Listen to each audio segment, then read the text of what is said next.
Thank you very much for coming and wearing your mask. The Crows deeply appreciate your help and your support in coming and seeing the show and donating to the company. These are tough times for us. Our programming was seriously disrupted, and later this summer our advisory board is going to figure out how we're going to go forward in this strange new environment. But do keep checking our website and you'll see what the Crows are up to. Quick thanks to Gail Mariner and the Unitarian Universalist congregation, without whom we would not be here tonight, and so much would not have happened. Thanks to Robin Williams and John Tollett for design work and dramaturgy. Thanks to Claire Lighton and Abby McGahey for costume design that just serves us perennially. And thank you to the Sheffers for photography and Ben Sheffer for helping out backstage. Liam, come on down. Say hi to your audience. Liam Mitchell, the very first Upstart Crows of Santa Fe Blackfriar Productions director. Woo! Yeah, Liam! Yeah, thank you so much for being here tonight. This has been a sort of long, grueling process to get here today, and I hope you enjoy it. Simply put, this is the accumulation of roughly 6 months or more of just straight work with these actors, reading the play, understanding the play, working on acting techniques that I've learned in my time, and working with wonderful people like Robin Williams and Ariana Karp. For us, this play is maybe one of the more topical things that we're going to be releasing this year, and it brings me immense joy to see the progress of these young actors and all that they've done. So, without further ado, I'll let you guys into the world of Shakespeare's Macbeth.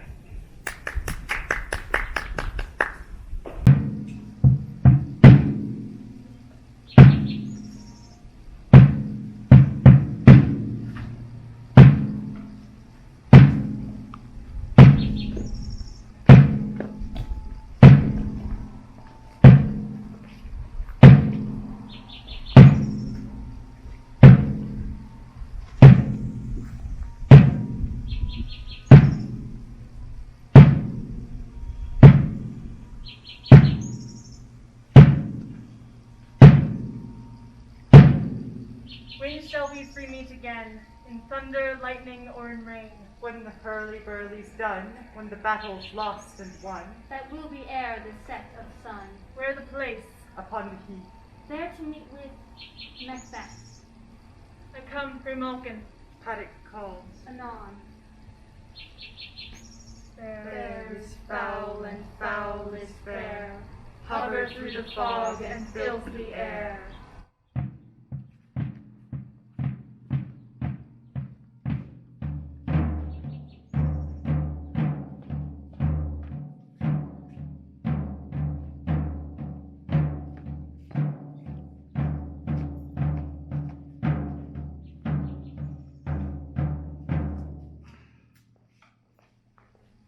What bloody man is that? He can report, as seemeth by his flight, of the revolts in the newest state. This is the sergeant, who like a good and hearty soldier fought against my captivity. Hail, brave friend, say to the king the knowledge of the broil, as thou didst leave it.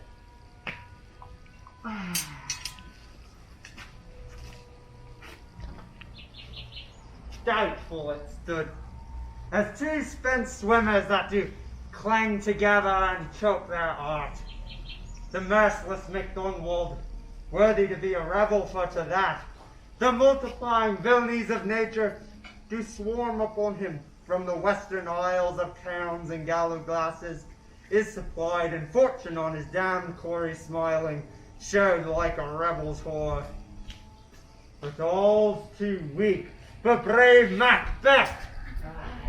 Well, he deserves that name. Disdained fortune with his brandished steel, and smoked with bloody execution, like Valor's minion, carved out his passage till he faced the slave, which ne'er shook hands nor bade farewell to him, till he unseamed him from the nave to the chop, and fixed his head upon our battle. Aye! Oh, valiant cousin, worthy gentlemen. As whence the sun gints its reflection, shipwracking storms and direful thunders, so from that spring, whence comfort seemed to come, discomfort swells. Mark, King of Scotland, mark, no sooner justice had than valor armed, compelled these skimping crowns to thrust their heels. But the Norwegian lord, surveying vantage, with furbished arms and new supplies of men, began a fresh assault. Dismayed not this our captains, Macbeth and Banquo. Yes, as sparrows, eagles, Aye, aye. or the hare, the lion. If I say sooth, I must report they were as cannons overcharged with double cracks. So they doubly redoubled strokes upon the foe. Except they meant to bathe in reeking wounds or memorize another Golgotha. I can't tell, but I am faint. My gashes cry for help. So well thy words become me as thy wounds. They smack of honor both. Well, good insurgents. But who comes here? The worthy Thane of Ross. What did haste look soon desire? So should we look that seems to speak things strange. God save the king. Whence camest thou, worthy Thane? From Fife, great king, where the Norwegian banners flout the sky and fan our people cold. Norway himself, with terrible numbers, assisted by that most disloyal traitor, the Thane of Cawdor, began a dismal conflict. So that Bellona's bridegroom, left in proof, confronted him with self-comparison. Point against point, rebellious, arm against arm, curbing his lavish spirit. To conclude, the victory fell on us. Great happiness! That our Flano, the Norway's king, craves composition. Nor would we gain him burial of his men till he dispersed at St. Colm's Inch $10,000 to our general use. No more that Thane of Cawdor shall deceive our bosom interest. Go pronounce his present death, and with his former title greet Macbeth. I'll see it done. What he hath lost, noble Macbeth hath won.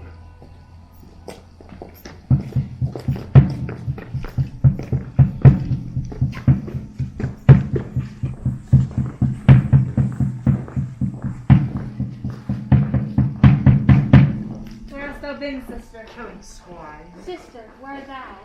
A sailor's wife had chestnuts in her lap, and mounched and mounched and mounched. Give me, quoth I. Run to thee, witch, drug-fed Runyon cries. Her husband's to Aleppo gone, master the tiger. But in a sieve all to their sail, and like a rat without a tail, I'll do, and I'll do. I'll give you wine. Thou'rt kind. And I another. I myself have all the other. And the very ports they blow, all the quarters that they know in the shipman's carge. I'll drain him dry as hay. Sleep shall neither night nor day hang upon his penthouse night. He shall live a man for good. Very Senites 9 times 9 shall he dwindle, peak and pine. Though his bark cannot be lost, yet it shall be tempest tossed. Yet it shall be tempest tossed.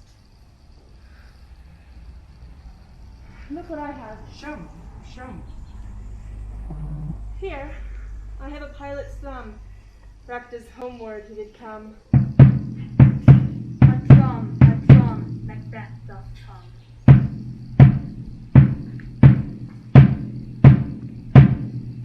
The weird sisters hand in hand, posters of the sea and land. Thus you go about, thrice to die and thrice to mine, thrice again to make a time.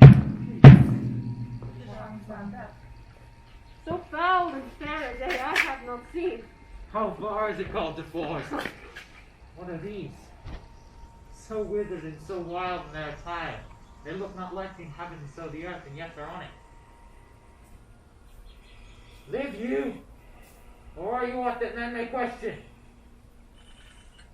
You seem to understand me, for each at once her choppy finger laying upon her skinny lip. You should be women, and yet your beards forbid you to interpret that you are so. Speak, if you can. What are you?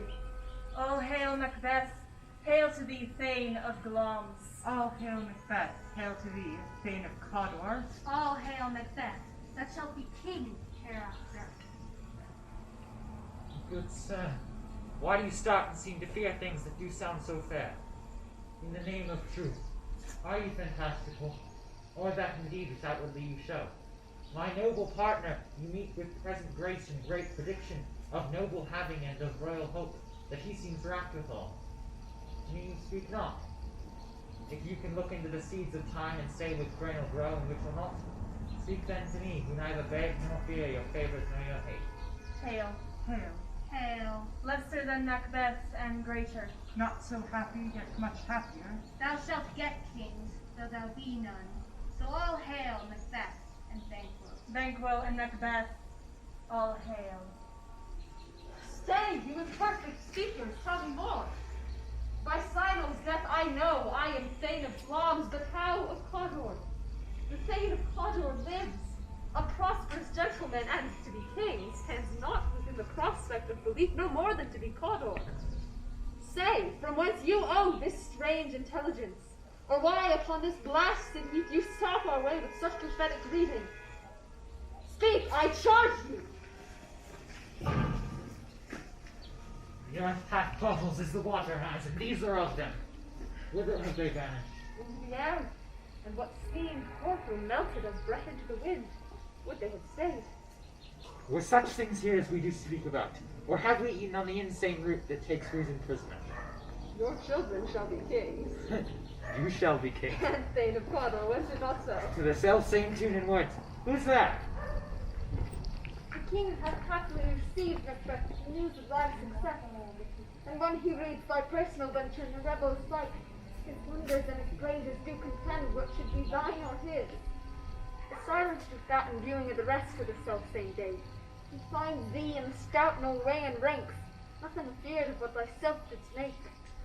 Strange images of death, as thick as hail came post with post, and everyone did bear thy praises in his kingdom's great defence and poured them down before him.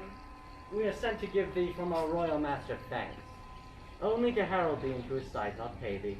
And for an earnest of greater honour, he bade me from him call you Thane of Cawdor, your tradition, hail most worthy Thane, for it is thine. What can the devil speak through? The Thane of Cawdor lives. Why do you dress me in borrowed robes? Who was the Thane lives yet, but under heavy judgment bears that life which he deserves to lose.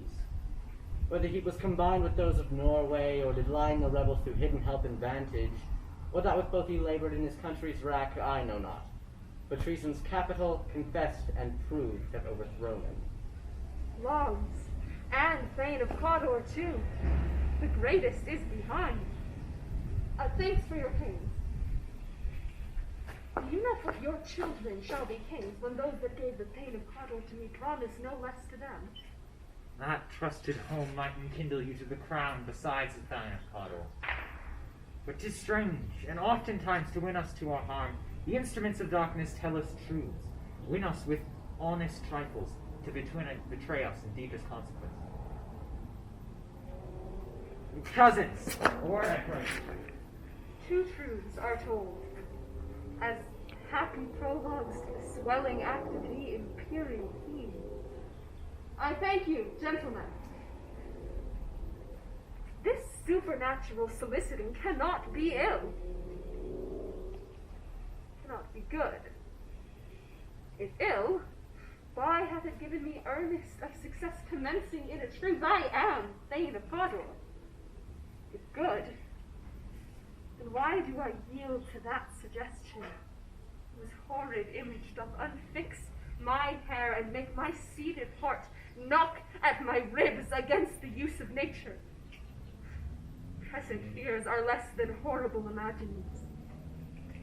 My thought, whose murder yet is but fantastical, shakes so my single state of man that function is smothered in surmise, and nothing is but what is not. Look how our partner's wrapped. If chance will have me king, why, chance may crown me without my stir. Be honest, come upon him. Like our strange garments, cleave not to their molds, but with the aid of use. Come what come may, time and the hour runs through the roughest day.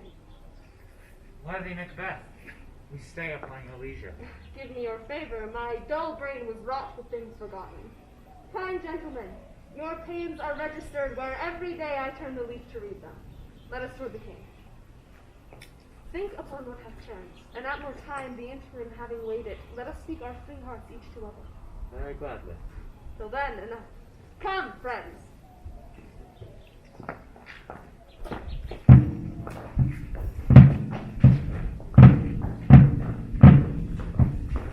Is execution done on cod, or are not those in commission yet returned?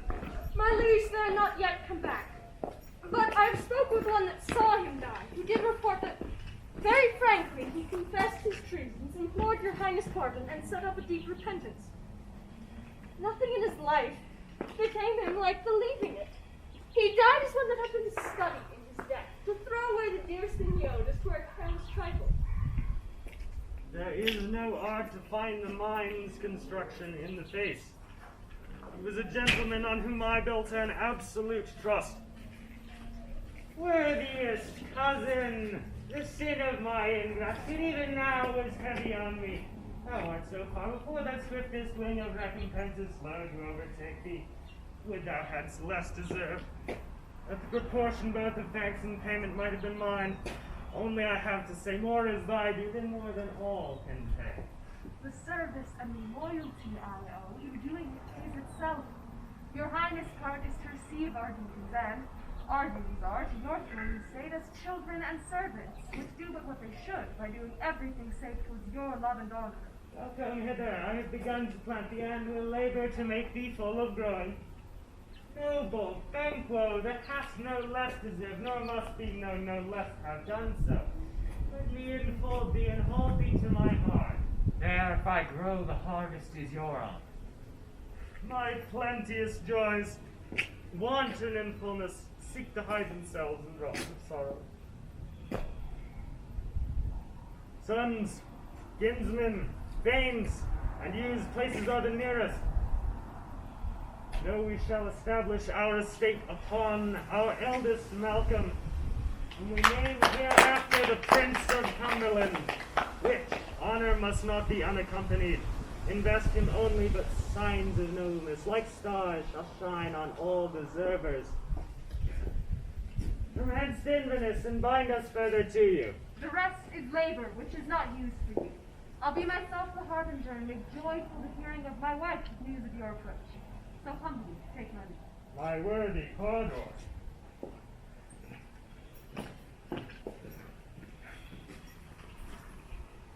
The Prince of Cumberland.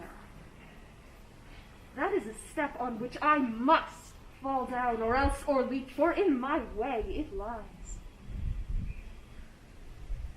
Stars, hide your fires. Let not light see my black and deep desires. The eye wink at the hand, yet let that be, which the eye fears when it is done to see. True worthy Banquo, he is full so valiant, and in his commendation I am fed. It is a banquet to me. Let's after him whose fair is gone before to bid us welcome. It is a peerless kinsman.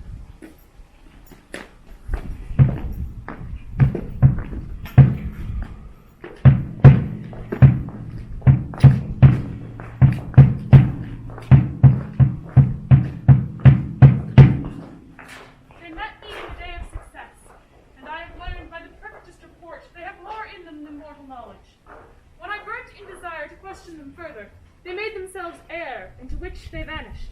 Whiles I stood wrapped in the wonder of it, came missives from the king, who all hailed me Thane of Cawdor, by which title before these weird sisters saluted me, and referred me by the coming on of time with Hail King that shalt be. This have I thought good to deliver thee, my dearest partner of greatness, that thou mightst not lose the dues of rejoicing by being ignorant of what greatness is promised thee.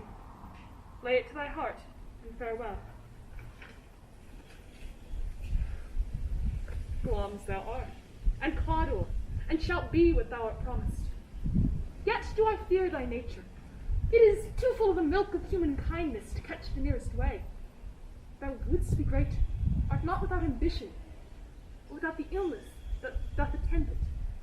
What thou wouldst highly, that wouldst thou wholly, wouldst not play false, and yet wouldst wrongly win. Thou'dst have great gloms, that which cries, thus thou must do if thou have it, and that which rather thou dost fear to do than wishes should be undone.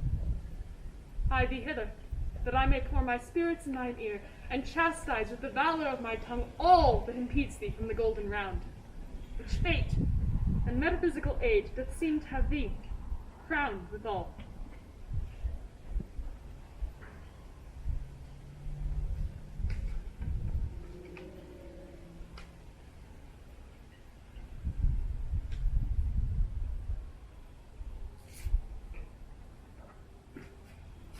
What is your tidings?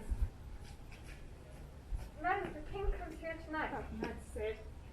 Is not thy master with him, who worked so would have informed for preparation? So please you, it is true. A thane is coming. One of my fellows had speed of him, almost dead for breath, but scarcely more than make up his message. Keep him tending. He brings great news.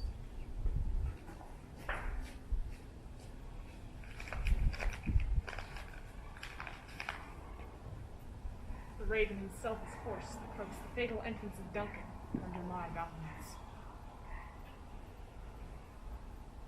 Come, you spirits that tend on mortal thoughts, unsex me here, and fill me from the crown to the toe, top full of direst cruelty.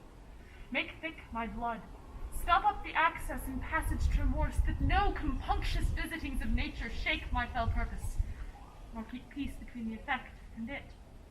Come to my woman's breast and take my milk for gall, you murdering ministers, wherever in your sightless substances you wait on nature's mischief.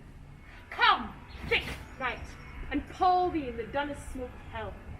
But my keen knife sees not the wound it makes, nor heaven peep through the blanket of the darkness, to cry, hold, hold. Great gloms, worthy Cawdor, greater than both by the all-hail hereafter. Thy letters have transported me beyond this ignorant present, and I feel now the future means my dearest love. Duncan comes here tonight, and when goes hence? Tomorrow, as the purpose is, we never shall sun that morrow see. To face my fame is as a book, where men may read strange matters, to beguile the time, look like the time. Bear welcome in your eye, your hand, your tongue. Look like the innocent flower, but be the serpent under it. He that's coming must be provided for, and you shall put this night's great business into my dispatch, which shall to all our nights and days to come give solely sovereign sway. Master, we will speak forever. Only look up quick. To alter favor ever is fear. And all the rest.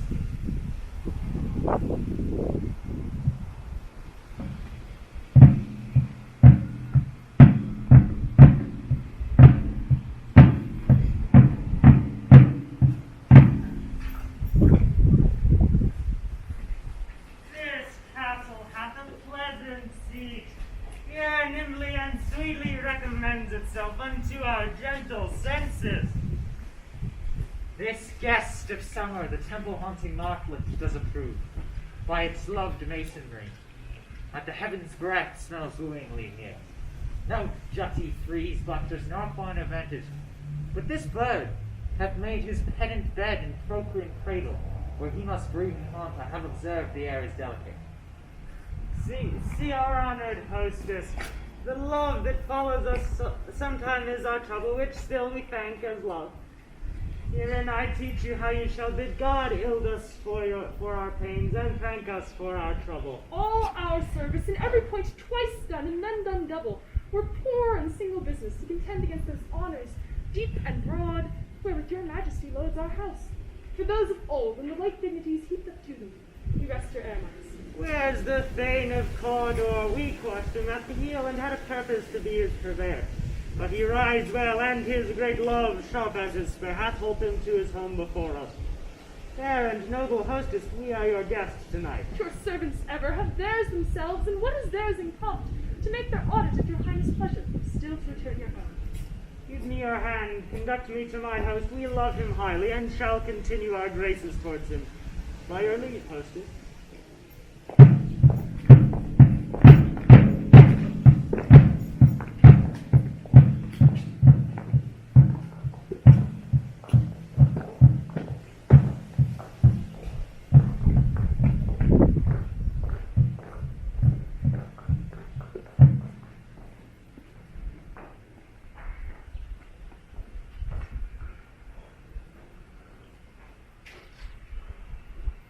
it were done when 'tis done, and 'twere well if were done quickly.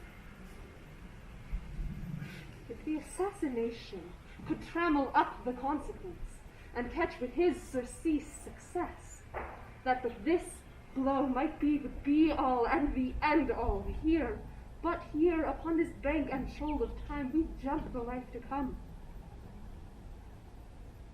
But in these cases we still have judgment here, that we but teach bloody instructions, which, being taught, return to plague the inventor.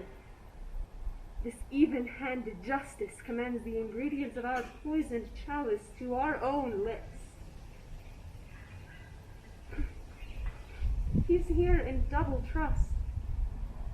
First, as I am his subject and his kinsman, strong both against the deed. Then, as his host, who should against his murderer shut the door, not bear the knife myself. Besides, this Duncan hath borne his faculties so meek, hath been so clear in his great office, that his virtues will plead like angels, trumpet-tongued against the deep damnation of his taking off. And pity, striding the blast like a naked newborn babe, or heaven's cherubims, forced upon the sightless couriers of the air, shall blow the horrid deed in every eye, that tears shall drown the wind. I have no spur to break the sides of my ambition, only vaulting ambition, which o'erleaps itself and falls on the other. He's almost supped. Why have you left the chamber? Hath he asked for me? Have you not? He has. We will proceed no further in this business. He hath honored me of late, and I have bought golden opinions from all sorts of people, which will be worn now in their newest vaults, not cast aside so soon. Was the hope drunk wherein you dressed yourself? Hath it slept since, and wakes it now to look so green and pale at what it did so freely? From this time, such I count thy love. Art thou feared to be the same in thine own act and valor as thou art in desire? Wouldst thou have that which thou esteem'st the ornament of life, and live a coward in thine own esteem, letting I dare not wait upon I would, like the poor cat of the adage? Peace. I dare do all that may become a man. Who dares no more is none. What beast was then that made you break this enterprise to me? You durst it, then you are man, and to be more than what you were, you will be so much more than man. Nor time nor place did then adhere, and yet you would make both. They have made themselves, and that their fitness now does unmake you.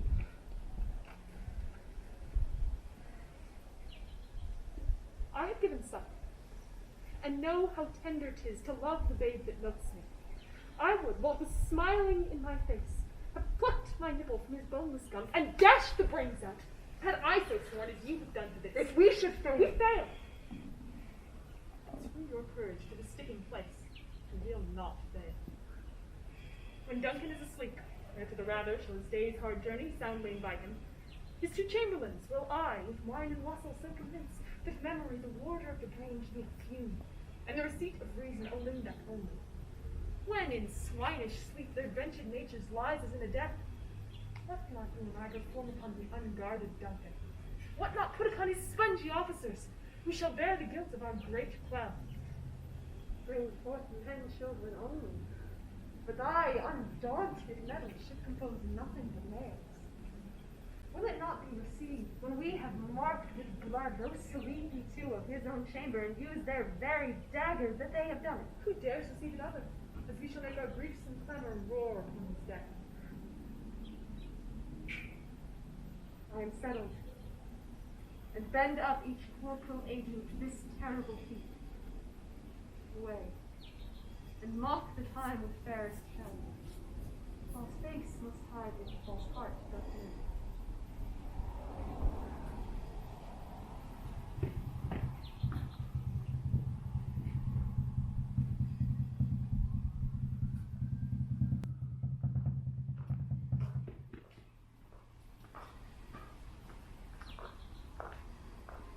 How goes the night, boy? Well, the moon is down. I have not heard the clock. She goes down at 12. The take 'tis later, sir. Oh, take my sword. There's a husbandry in heaven, The candles are all out. Take you that too.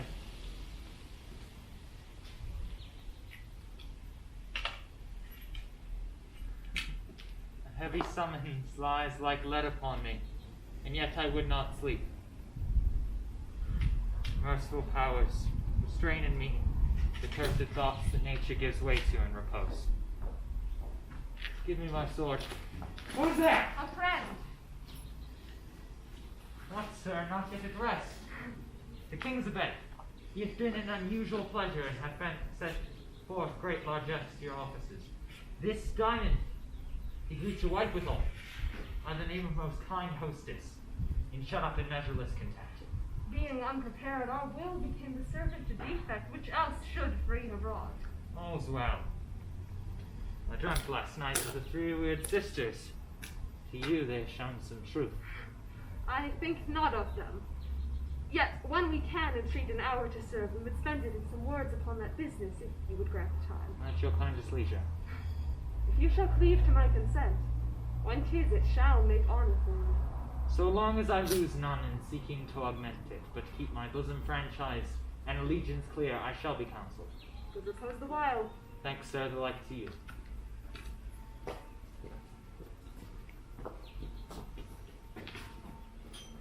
Go, bid thy mistress. When my drink is ready, she strike upon the bell. Get thee to bed.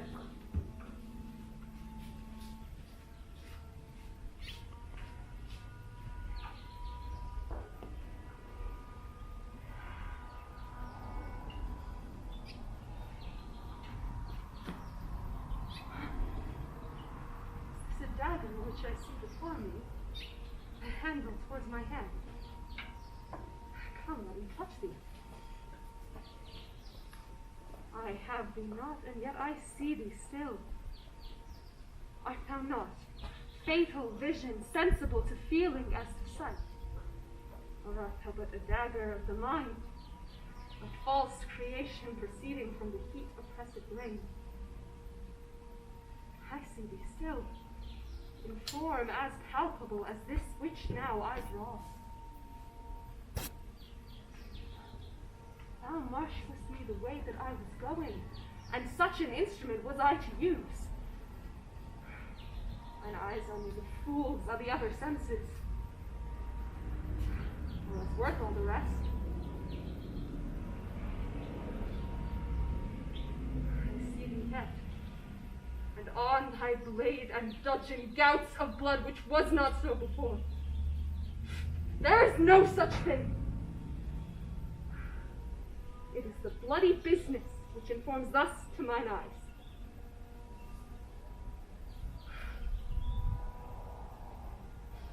Now, o'er the one half-world, nature seems dead, and wicked dreams abuse the curtained sleep. Witchcraft celebrates pale Hecate's offerings, and withered murder, alarumed by his sentinel, the wolf, whose howls his watch, thus, with his stealthy pace, with Tarquin's ravishing strides, towards his design moves like a ghost. Thou sure and firm set earth, fear not my steps which way they walk, for fear thy very stones prate of my whereabouts, and take the present horror from the time which now suits with it. Whiles I fret, he lives. Words to the heat of deeds, too cold breath gives.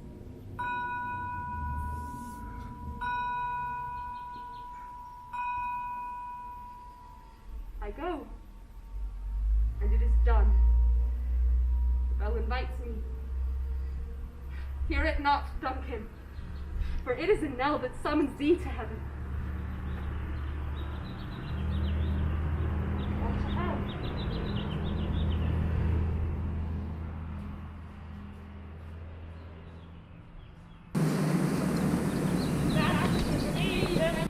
Hath made me bold, but hath quenched them, hath given me fire.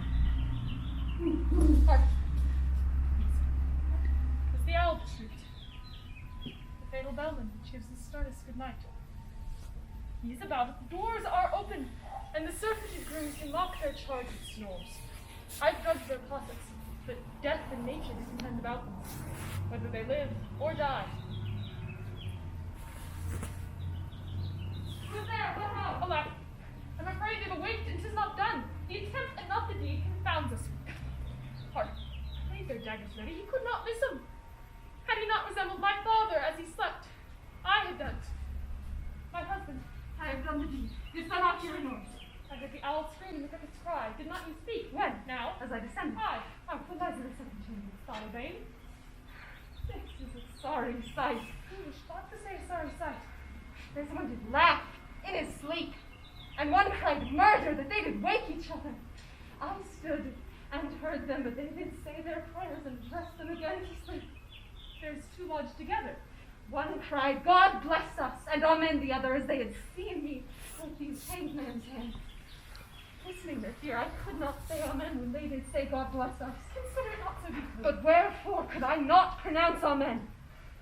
I had most need of blessing and amen stuck in my throat. These deeds must not be thought after these ways, so it will make us mad. I thought I heard a voice cry, sleep no more. Macbeth, does murder sleep? The innocent sleep? Sleep that knits up the raveled sleeve of care, the death of each day's life. Sore labor's bath, balm of hurt minds, chief nourisher in life's feast, great nature's second course. What do you mean? Still it cried, sleep no more to all the house. Lawns have murdered sleep, and therefore Cawdor shall sleep no more, Macbeth shall sleep no more! Who was it that thus cried? My word in vain, you unbend your noble strength to think so brain-sickly of things. Go, get some water and wash this filthy witness in your hands. Why did you bring the daggers to the place? They must lie there. Go, carry them and smear the sleepy grooms with blood. I'll go no more. I am afraid to think what I have done. Look on it again, I dare not. Infirm of purpose, give me the daggers. Sleeping and the dead are but as pictures. The eye of a child as it fears a painted devil. He do bleed, I'll gild the faces of the grooms withal, for it must seem their guilt. What noise is that? How is with me when every noise appalls me? What hands are here? They pluck out mine eyes! Will all great Neptune's ocean wash this blood from my hand? No, this my hand will rather the multitudinous seas incarnadine, making the green one red. My hands are of your color. I'm ashamed to wear a heart so white. I hear a knocking at the south entry. Retire into our chamber. A little water clears us of this deed. How easy is it then? Your constancy hath left you unattended. Hark! More knocking. Get on your nightgown, lest occasion call us and show us to be watchers. Be not lost so poorly in your thoughts. To know my deed, for best not know myself. Wake, Duncan, with thy knocking! I would thou couldst.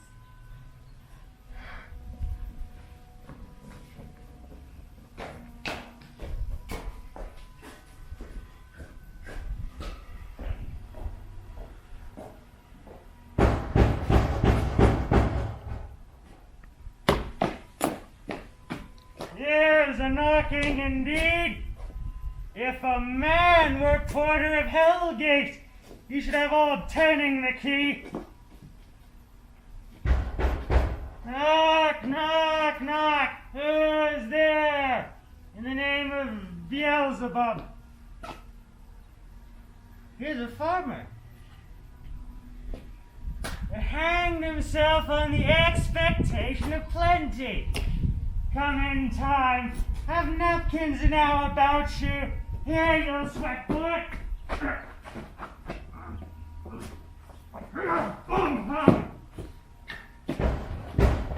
Knock, knock. Who's there in the other devil's name? Here's an equivocator that could swear in both the scales against either scale. He committed treason enough for God's sake, yet could not equivocate to heaven. Oh, come in, equivocator.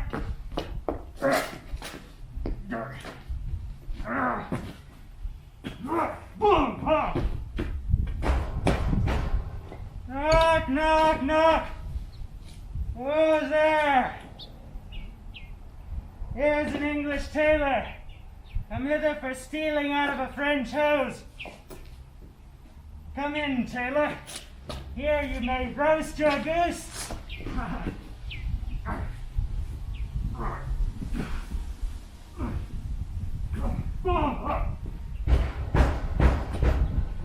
Knock, knock.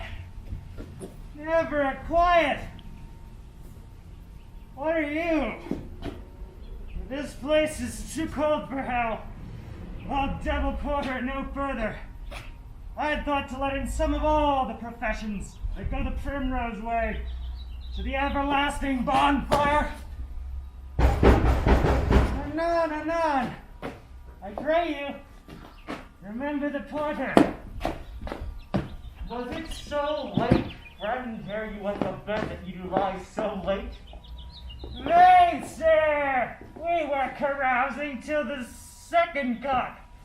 And drink, sir, is a great provoker of 3 things. And what 3 things does drink especially provoke? Nay, sir, nose painting, sleep, and urine. Lechery, sir. It provokes and unprovokes. It provokes the desire, but it takes away the performance. Therefore, much thing may be said to be an equivocator with lechery. It makes him and immars him, persuades him and disheartens him, makes him stand to and not stand to. In conclusion, equivocates him to sleep and giving him the lie, leaves him. I believe drink gave thee the lie last night. That it did, sir, the very throat on me. But I requited him for his lie, and I think being too strong for him. Oh, he took up my legs sometime, yet I made a shift to cast him. Thy master stirring. Ah, when nothing has awaked him, here he comes. Good morrow, noble sir. Good morrow, both. Is the king stirring, worthy thing? Not yet. You rang me to call timely on him. I've almost slipped the hour. I'll bring you to him. I know this is a joyful trouble to you, but yet 'tis why. The labor we delight in, physics pain. This is the door. I'll make so bold to call, for 'tis my limited service. Goes the king hence today? He does. He did appoint some. The night has been unruly. Where we lay, our chimneys were blown down. As they say, lamenting turn to the air, strange screams of death, and prophesying accents terrible of dire combustion and confused events, new haps to the woeful time. The obscure bird clamored the livelong night. Some say the earth was feverish and did shake. 'Twas a rough night. My young remembrance cannot parallel a fellow to it. Hover, hover, hover! Tongue nor heart cannot conceive nor name thee. What is the matter? Confusion thou hast made his masterpiece. Most sacrilegious murder has broke up the Lord's anointed temple and stole thence the life of the building. Oh, this you say the life. Mean you his majesty? Approach the chamber and destroy your sight with a new Gorgon. Do not bid me speak. See, and then speak yourselves. Awake! Awake! Ring the alarm bell! Murder and treason! Bakewell and Daddlebane! Malcolm, awake! Shake off this downy sleep, death's counterfeit, and look on death itself. Up, up and see the great tomb's image. Malcolm! Bakewell! As from your graves rise up and walk like sprites to countenance this horror. What's the business that such a hideous trumpet calls to parley the sleepers of the house? Speak! Speak! My gentle lady, it's not for you to hear what I can speak. The repetition in a woman's ear would murder as it fell. Oh, Banquo, Banquo! Our royal master's murdered. Us? What, in our house? Too cruel anywhere. Dear, doth I further contradict thyself and say it is not so? But I but died an hour before this chance. I had lived a blessed time. From this instant, there's nothing serious in mortality. All is but toys. Renown and grace is dead. The wine of life is drawn, and the mere lees is left this vault to brag of. What is amiss? You are, and do not know it. The spring, the head, the fountain of your blood is stopped. The very source of it is stopped. Your royal father's murdered.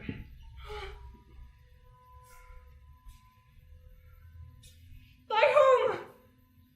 Joseph, his chamber as it seemed had done it. Their hands and faces were all badged with blood. So were their daggers, which, unlikely, found upon their pillows. They stared and were distracted. No man's life is to be trusted with them. Oh, yet I do repent me of my fury that I did kill them. Wherefore did you so? Who can be wise, amazed, temperate and furious, loyal and neutral in a moment? No man. The expedition of my violent love outran the pauser reason. Here lay Duncan, his silver skin laced with his golden blood, and his gashed stabs looked like a breach in nature for ruin's wasteful entrance. There the murderers, steeped in the colors of their trade, their daggers unmannerly breached with gore. Who could refrain, that had a heart to love, and in that heart courage to make his love known? Help me, hands! Oh! Look at the lady! Why do we hold our tongues who most may claim this argument for ours? What should be spoken here, where our fate hidden in auger hole may rush and seize us? That's a way our tears are not yet bruised. Nor our strong sorrow upon the foot of motion. Look to the lady. When we have our naked frailties hid that suffer an exposure, let us meet and question this most bloody piece of work to know it further. Fears and scruples shake us. In the great hand of God I stand, and thence against this undivulged pretense I fight with treasonous malice. And so do I. So all. Let's briefly put on manly readiness and meet in the hall together. Well contented.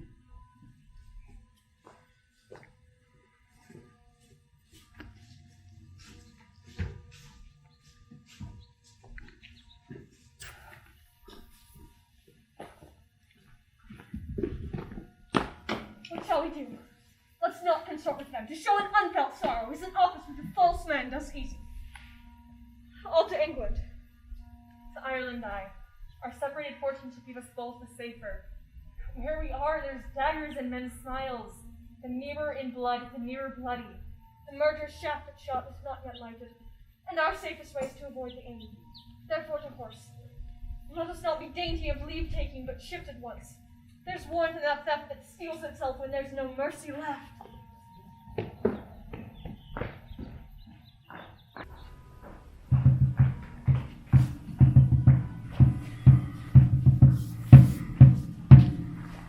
Threescore and 10 I can remember well. Within the volume of time I have seen hours dreadful and things strange. But this sore night hath trifled all former knowings. Ah, good father, thou seest the heavens is troubled with men's act, threatened to bloody stage. By the clock 'tis day, and yet the dark night strangles the travelling lamp. This night's predominance or the day's shame, that darkness does the face of earth and tomb when living light should kiss it. 'Tis unnatural, even like the deed it's done. On Tuesday last, a falcon, towering in her pride of place, was by a mousing owl hawked at and killed. And Duncan Torsus, thing most strange and certain, beauteous and swift, the minions of their race, turned wild in nature, broke their stalls, flung out, contending against obedience, if they could make war with mankind. It said they ate each other. It did so, in amazement of mine eyes that looked upon. Here comes the good Macbeth. How goes the world, sir, now? Why, see you not? It's known who did this more than bloody deed. Those that Macbeth hath slain. Alas the day, what good could they pretend? They were suborned. Malcolm and Donalbain, the king's two sons, are stolen away and fled, which puts upon them suspicion of the deed. Hence nature still. Thriftless ambition that will raven up thine own life's needs. And 'tis most like the sovereignty will fall upon Macbeth. He's already named, and gone to Scone to be invested. Where's Duncan's body? Carried to Colmkill, the sacred storehouse of his predecessors and guardian of their bones. Will you to Scone? No, cousin. I'll to fight. I will visit. Well, may you see things well done there. Adieu. Thus our old rogue sit easier than our new. Farewell, Father. God's benison be with you, and with those who would make good of bad, and friends of foes.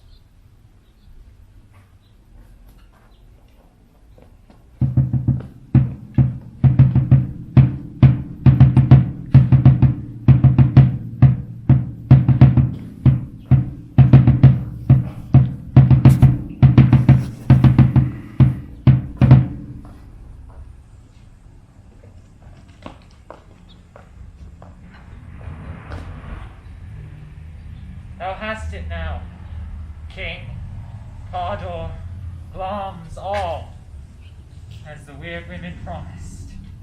And I fear thou played most foully for it.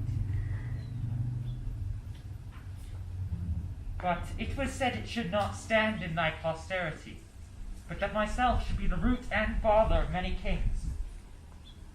If truth come from them, as upon thee, Macbeth, their speeches shine. Why, by the verities on they themselves should say true. Should they not be my oracles as well, and set me up in hope? But hush, no more. Here's our chief guest. If he had been forgotten, it had been as a guest at our great feast, and all thing unbecoming.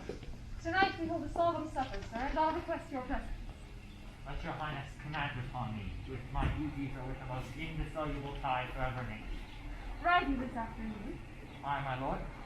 We should have else desired your good advice, which still hath been both grave and prosperous in this day's council. But we'll take it tomorrow. It's for you, right? As far, my lord, as will fill up the time twixt this and supper. Go not my horse the better, I might become a bar of the night for a darker hour. Shall not our feast. My lord, I will not. We hear our bloody cousins are bestowed in England and in Ireland, not confessing their cruel parasite, filling their hearers with strange inventions.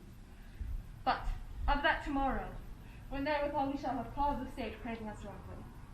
Hie you to horse, adieu, till you return at night. Those please with me. Aye, my lord, our time is called upon us. I wish your horses swift and sure of foot, and so I do command you to relax. Farewell. Let every man be master of his time till 7 at night to make society the sweeter welcome. We will keep ourselves till supper time alone. Well then, God be with you. Zero, a word with you. Attend those men our pleasure. Beyond my lord, without the palace gates. Bring them before us.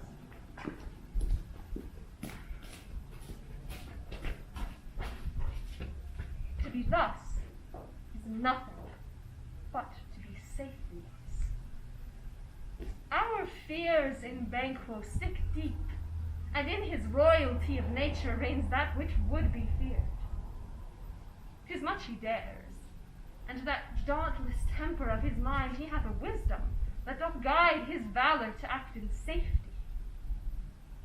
There is none but he whose being I do fear, and under him my genius is rebuked, as it is said Mark Antony's was by Caesar's.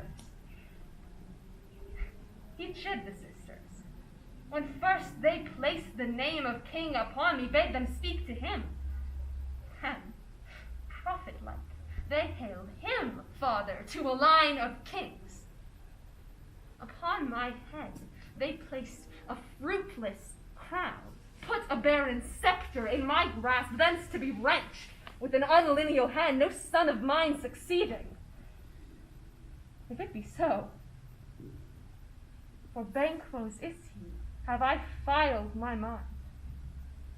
For them, the gracious Duncan have I murdered, put rancors in the vessel of my peace only for them, and mine eternal jewel given to the common enemy of man to make them kings, the seeds of Banquo kings. rather than so. Come fate into the list and champion me to the utterance. Who's there? Now go to the door and stay there till we call. Was it not yesterday we spoke together? It was, so please your highness. Well then, now have you considered of my speeches? Know that it was he, in the times past, which held you so under fortune which you thought had been our innocent self.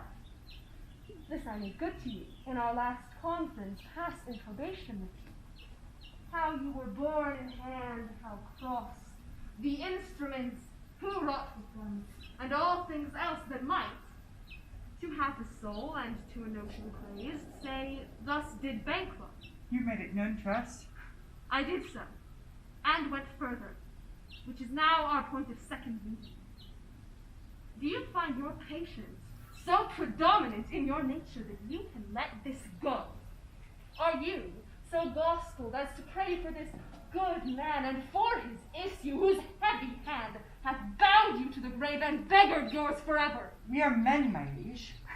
Aye, in the catalogue you go for men, as hounds and greyhounds, mongrels, spaniels, curs, shocks, water rugs, and demi-wolves are kept all by the name of dogs. The valued file distinguishes the slow, the swift, the subtle, the housekeeper, the hunter, every one according to what gifts bounteous nature hath in him closed, whereby he does receive particular addition from the bill that writes them all alike. And so of men. Now, if you have a station in the file not in the worst rank of manhood, say it, and I will put that business in your bosoms whose execution takes your enemy off and grapples you to the heart and love of us who wear our health but sickly in his life, which in his death were perfect. I am one, my liege, whom the vile blows and buffets of the world hath so incensed that I am reckless what I do to spite the world. And I another, so wearied with disaster, tugged with fortune, that I might set my life on any chance to mend it or be rid on't. Both of you know Banquo was your enemy. True. True, my lord. So is he mine, and in such bloody distance that every minute of his being thrusts against my nearest of life. And though I could, with barefaced power, sweep him from my sight and bid my will avouch it, yet I must not. For certain friends that are both his and mine, whose loves I may not drop, wail his fall who I myself struck down. And thence it is that I to your assistance do make love, masking the business from the common eye for sundry weighty reasons. He shall, my lord, perform what you command us. Though our Your lives spirits shine through you. Within this hour at most, I will acquaint you with the perfect spy of the time, advise you where to plant yourselves the moment on it, for it must be done tonight. And something from the palace, always thought that I require a clearness. And with him, to leave no rubs nor botches in the work, his son, Fleance, that keeps him company, whose absence is no less material to me than is his father's, must embrace the fate of that dark fellow. Resolve yourselves apart. I'll come to you anon. We are resolved. we are my resolved, lord. my lord. I'll call upon you straight. Abide within.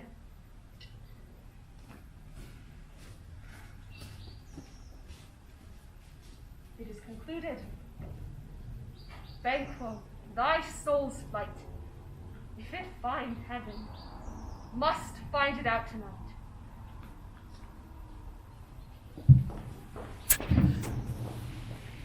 Is Banquo gone from court?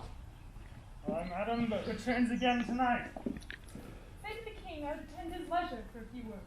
Madam, I will.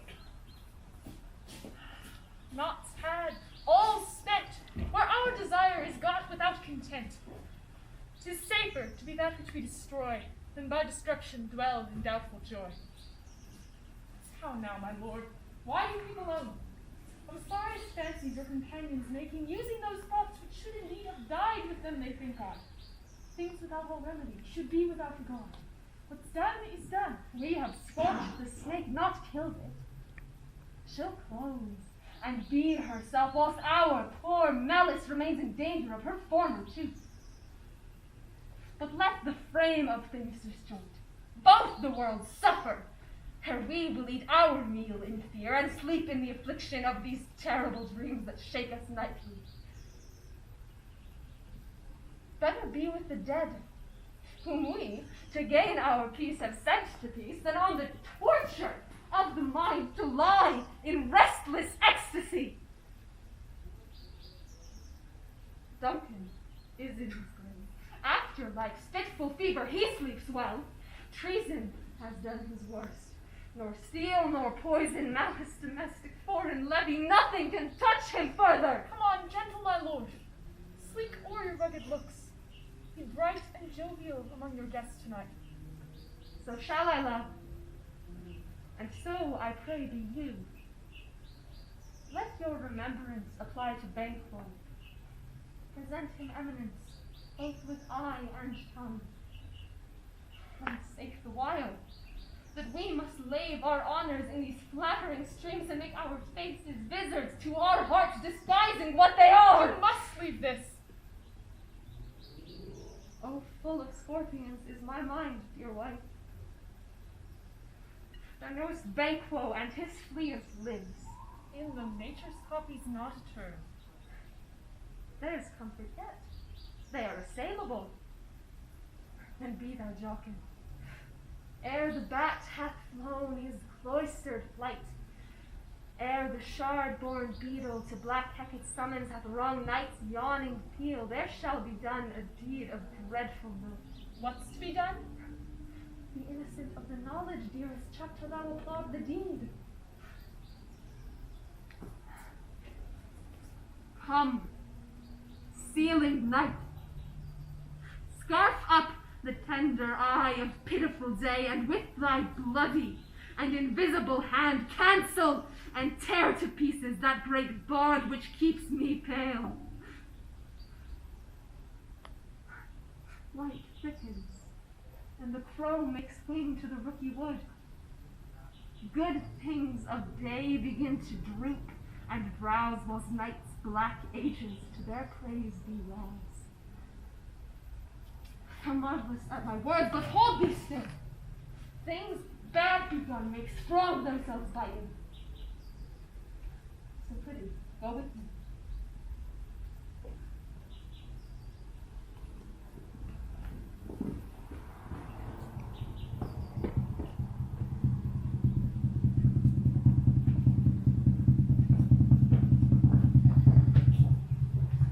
But who did bid thee join with us? Macbeth! He needs not our mistrust, since he delivers our offices and what we have to do for the direction just. Then stand with us.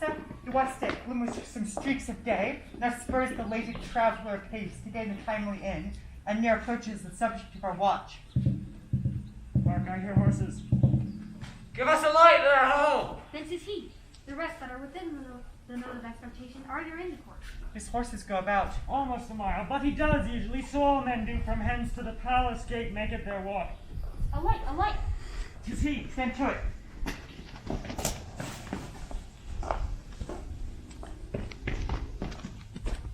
It will be rain tonight. Let it come down.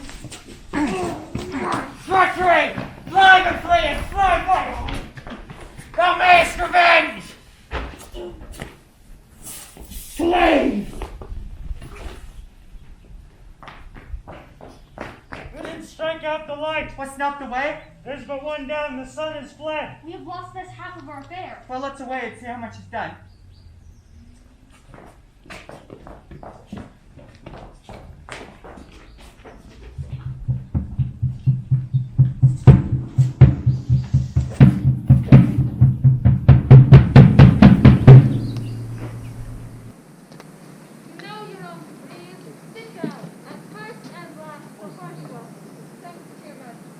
Ourself will mingle with society and play the humble host. Our hostess keeps her safe, and in best time we will require her welcome. Pronounce it for me, sir, to all our friends, for my heart speaks. They are welcome. Thanks to your majesty. See, they encounter thee in their heart's thanks. Both sides are even here also to the midst. Be large in mirth, anon you'll drink a measure of the table round.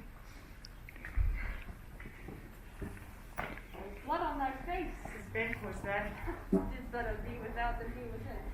Is he a fact? My lord, his throat is cut that I did for him. The best of the cutthroats.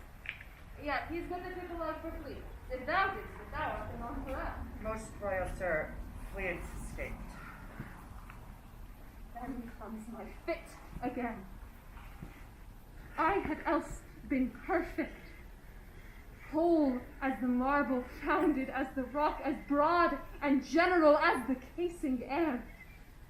But now I am cabined, cribbed, confined, bound into saucy doubts and fears. But Banquo's safe. Aye, my lord, safe in a ditch he bides, 20 trenchant gashes round his head, the least of which would prove a death to nature. Thanks for that. There the grown serpent lies. The worm that's fled hath nature that in time will venom breed. No teeth for the present. Get thee gone. Tomorrow we will hear ourselves again. My royal lord, you do not give the cheer. The feast is sold, but is not often vouched for 'tis making. 'Tis given with welcome. To feed were best at home. From thence the sauce to meat and ceremony. Meeting were bare without it. Sweet remembrance then. Now good digestion, weight on appetite, and health on both. May it please your highness, sit. Here have we now our country's honor root, or the great person of our Banquo present, who may I rather challenge for unkindness than pity for mischance. His absence, sir, lays blame upon his promise. Please it your highness to grace us with your royal company. The table's full. Here is a place reserved, sir. Where? Here, my good lord. Which of you have done this? What, my lord? Thou canst not say I did it. Never shake thy gory locks at me. Gentlemen, rise. His highness is not well. Sit, worthy friends. My lord is often thus, and hath been from his youth. Pray you, keep seat. The fit is momentary. Upon a thought he will again be well. If much you know him shall offend him and extend his passion. Heed and regard him not. Are you a man? Aye, and a bold one. The devil gone that which might appall the devil. Proper stuff. This is the very painting of your fear. This is the air-drawn dagger which you said led you to Duncan. Oh, these flaws and starts, impostors to true fear, would well become a woman's story of a winter's fire authorized by her granddam. Shame itself. Why do you make such faces? When all's done, you look but on a stool. Prithee, see there. Behold, look low, how say you? Why, what care I, if thou canst not speak to? If charnel houses and our graves must send those that we bury back, our monuments shall be the maws of kites. What? Quite unmanned in folly. If I stared here, I saw him. Ay, for shame. Blood hath been shed ere now. In the olden days, ere humane statute purged the gentle weal. Aye, and since, too, murders have been performed too terrible for the ear. The time has been that when the brains were out, the man would die, and there an end. But now they rise again, with 20 mortal murders on their crowns, and push us from our stools. This is more strange than such a murder is. My worthy lord, your noble friends do lack you. I do forget. Do not muse at me, my most worthy friends. I have a strange infirmity, which is nothing to those that know me. Come, love and health to all, and then I'll sit. Give me some wine. Ill full.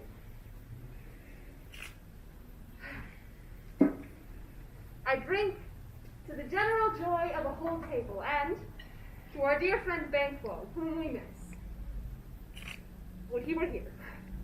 To all and him we thirst, and all to all. Our duties and the pledge.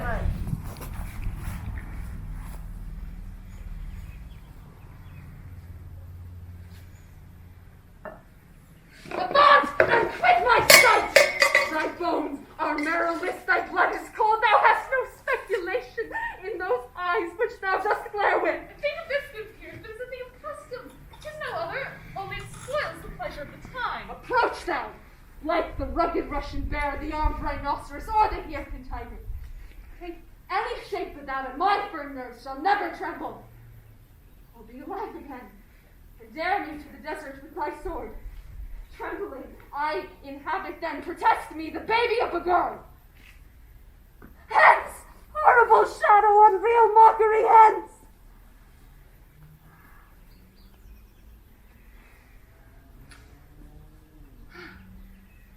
Her so being gone, I am man again.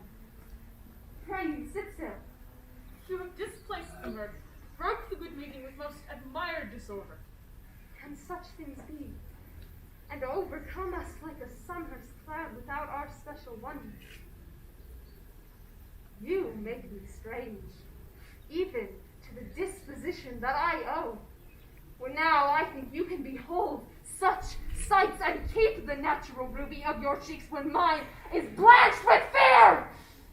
What sights, my lord? I pray, speak not. He grows worse and worse. Question enrages him. At once, good night.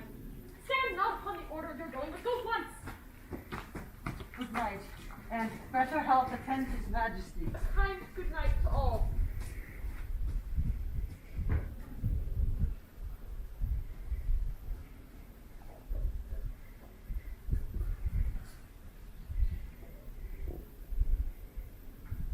It will have blood, they say.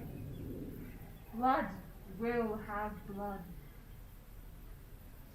Stones have been known to move and trees to speak.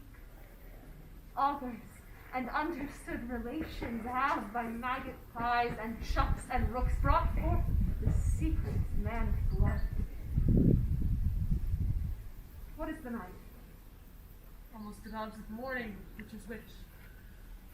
How sayest thou that Macbeth denies his person at our great bidding? Did you send to him, sir?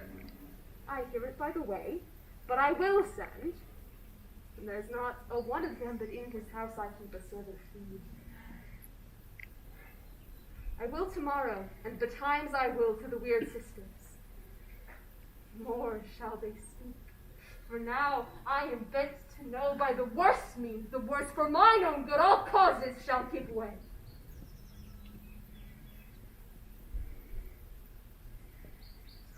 I am in blood stepped in so far that should I wade no more, returning were as tedious as gore. Strange things I have in head, that will to hand, which must be acted ere they may be scanned. You lack the season of all natures. Sleep. Come, will to sleep. My strange and self-abuse is the initiate here that wants hard use. We are yet but young, indeed.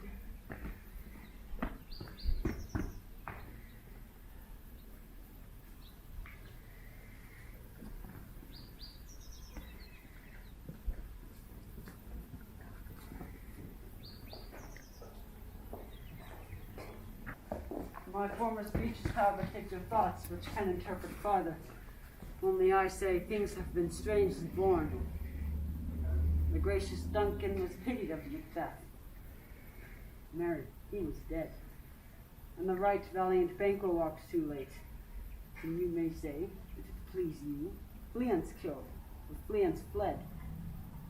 Men must not walk too late. Who cannot wonder thought how monstrous it was for Malcolm and for Donalbain to kill their gracious father. Damned fact, how it did grieve Macbeth. Did he not straight in pious rage the two delinquents tear up where the slaves with drink and thralls to sleep? Was not that nobly done?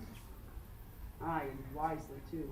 For 'twould have angered any heart alive to hear the men deny it. So that I say, he has borne all things well. And I do think that had he Duncan's sons under his keep, they should know what it were to kill a father. So should Fleance. But peace, for from broad words and cause, I hear he failed his presence at the tyrant's feast. I hear Macduff was in disgrace. Sir, can you tell where he bestows himself? The son of Duncan, from whom this tyrant holds the dues of birth, lives in the English court, and is received of the most pious Edward with such grace that the malevolence of fortune nothing takes from his high respect. Thither Macduff has gone to pray the holy king upon his aid, to wake Northumberland and warlike seaward, that with the help of these, with him above, to ratify the work, we may again give to our tables meat, sleep to our nights, free from our feasts and banquets bloody knives, do faithful homage and receive free honors, all which we pine for now. And his report has so exasperated their king that he prepares for attempts of war. Sent he to Macbeth? He did, sir, with an absolute, "Sir, not I." The cloudy messenger turned me his back, and hums as if to say, you'll rue the time that cost me with this answer. And that one might advise him to a caution to hold what distance his wisdom can provide. Oh, some holy angel, fly to the court of England and unfold his message ere he come. A swift blessing may soon return to this our suffering country under a hand accursed. I'll send my prayers with him.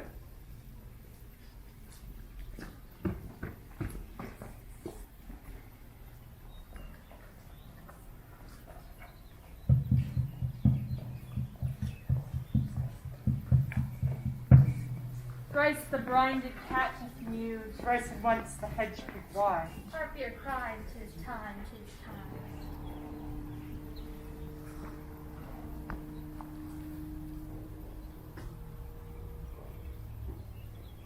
Round about the cauldron go, in the poisoned entrails throw.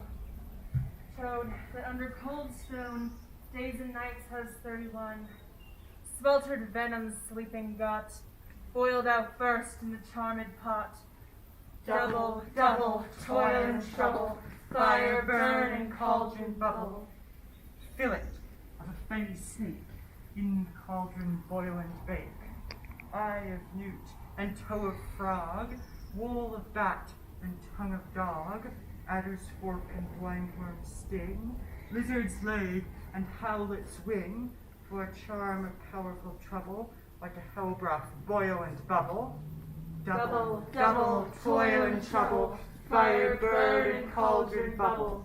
Scale of dragon, tooth of wolf, witch's mummy, maw and gulf, of the raven salt sea shark, root of hemlock, digged in the dark, liver of blaspheming Jew, gall of goat and slips of yew, silvered in the moon's eclipse, nose of Turk and Tartar's lips, finger of birth strangled babe, ditch delivered by a drab, make the gruel thick and slab, add thereto a tiger's children, for the ingredients of our cauldron.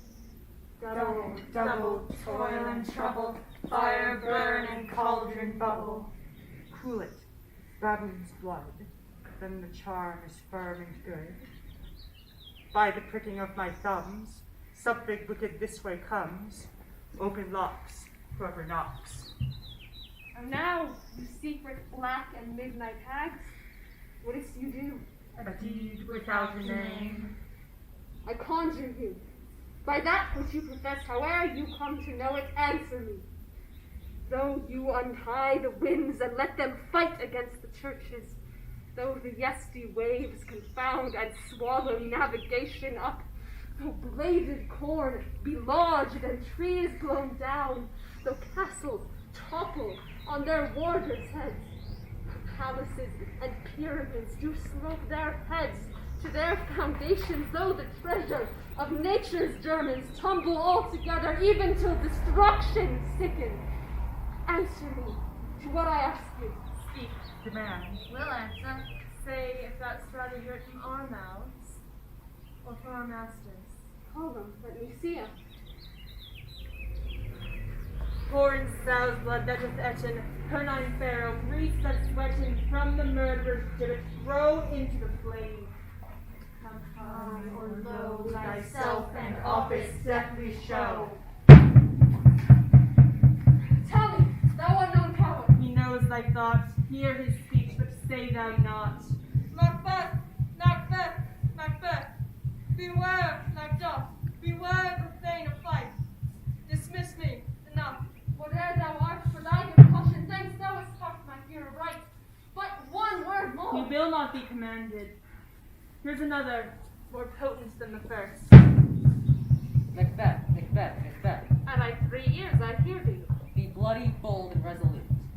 laugh to scorn the power of man, for no woman born shall harm Macbeth. Then live, Macduff! What need I fear of thee? But yet, I'll make assurance double sure to take a bond of faith. Thou shalt not live, that I may tell pale-hearted fear it lies, and sleep in spite of thunder. What is this? Rises like the issue of a king, and wears upon his baby brow the round and top of sovereignty. But speak not to it. Be lion-mettled, proud, and give no care who chafes, who frets, or where conspirers are. Macbeth shall never vanquished be until great Birnam wood to high Dunsinane come against him. That will never be! Who can impress the forest, bid the tree unfix his unboundary? Boldman's good. Rebellion's head, rise never till the wood of Birnam rise, and our high-placed Macbeth shall live the lease of nature, pay his breath to time and mortal custom. Yet, my heart throbs to know one thing more.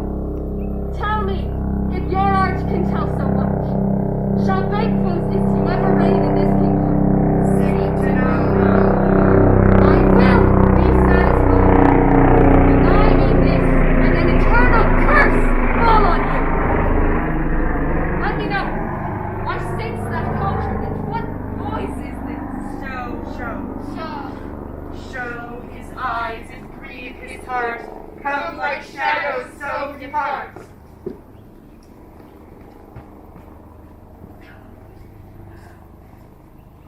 Then what you like the spirit of Banquo? Down! I crown to sear mine eyeballs. My heir, how other gold-bound brow is like the first, a third is like the former. Filthy hags, why do you show me this? A fourth. Start, eyes, what will the line stretch out to the crack of doom? Another yet, a seven. I'll see no more. And yet the ache appears. Bears a glass which shows me many more. And some I see that twofold balls and treble scepters carry. Oh, horrible sight! Now I see 'tis true.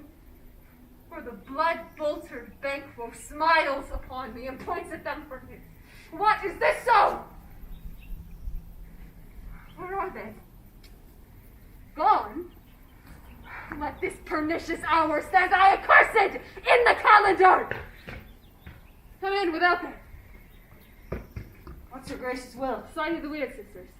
No, my lord. Can they not buy you? No, indeed, my lord.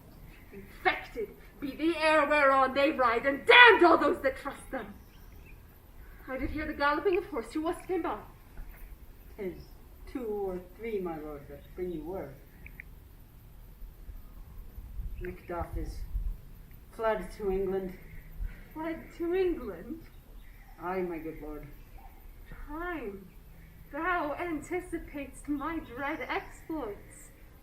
The flighty purpose never is o'ertook unless the deed go with it. From this moment, the very firstlings of my heart shall be the firstlings of my hands. And even now, to crown thoughts with acts, be it thought and done. The castle of Macduff I will surprise, seize upon Fife, give to the edge of the sword his wife, his babes, and all unfortunate souls that trace him in his line. No boasting like a fool, this deed I'll do before this purpose cool. But no more sights. Where are these gentlemen? Come, bring me where they are.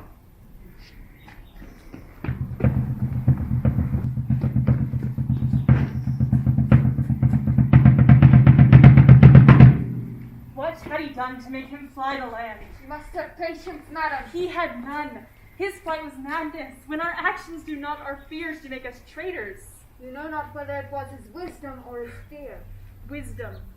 To leave his wife, to leave his babes, his mansions, and his titles in a place from whence himself does fly. He loves us not. He wants the natural touch. For the poor wren, the most diminutive of birds, will fight her young ones in the nest against the owl. All is the fear, and nothing is the love. As little is the wisdom where the flight so runs against all reason. My dearest coz, I pray you school yourself. For your husband, he is noble, wise, judicious, and best knows the fits of the season. I dare not speak much further, but cruel are the times when we are traitors and do not know ourselves. When we hold rumour to what we fear, yet know not what we fear, but float upon a wild and violent sea, each way and none. I take my leave of you. It will not be long, but I'll be here again. Things at worst will cease, or else are not what they were before. My poor cousin, blessings upon you. Fathered he is, and yet he is fatherless. He is so much a fool. If I stay longer, it would be my disgrace and your discomfort. I take my leave at once.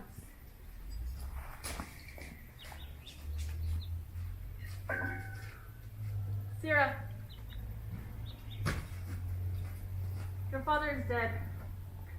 And what will you do now? How will you live? As birds do, Mother. What, with worms and flies? With what I get, and so did I. Poor bird, thou'dst never fear the net nor line, the pitfall nor the gin. Why should I, Mother? Poor birds, they're not set for. My father's not dead, for all your sake. Yes, he is dead. How wilt thou do for a father? Nay, how will you do for a husband? Why, I can buy me 20 at any market. Then you'll buy and to sell again.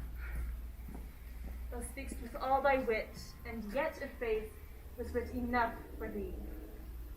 Was my father a traitor, Mother? Aye, that he was. What is a traitor? By one that swears and lies. Be all traitors that do so? Everyone that does so is a traitor and must be hanged. Must they all be hanged that swear and lie? Everyone? Then the liars and swearers are fools, for they are liars and swearers in order to beat the honest men and hang up them. My God, help thee, poor monkey. But how wilt thou do for a father? If he were dead, you'd weep for him. If you would not, it is good sign that I should quickly have a new father. Well, partly how thou talkest. Bless you, fair dame. I am not to know, though in your state of honor I am perfect. I doubt some danger doth approach you nearly. You will take a homely man's advice. Be not found to your hands with your little ones. To fright you thus, methinks I am too savage. To do worse to you would be fell cruelty, which is too nigh your person. Heaven preserve you, I dare bide no longer. Whither shall I fly? I have done no harm. But now I remember I am in this earthly world where to do harm is often laudable, to do good sometime accounted dangerous folly. Why then, alas, do I put up that womanly defense to say, I have done no harm? What are these faces? Where's your husband? I hope in no place so unsanctified where such as thou mayst find it. He's a traitor. Thou liest, thou shag-haired villain. What, an egg? No! You vile treachery! He has killed me, Mother. Run away, I pray you.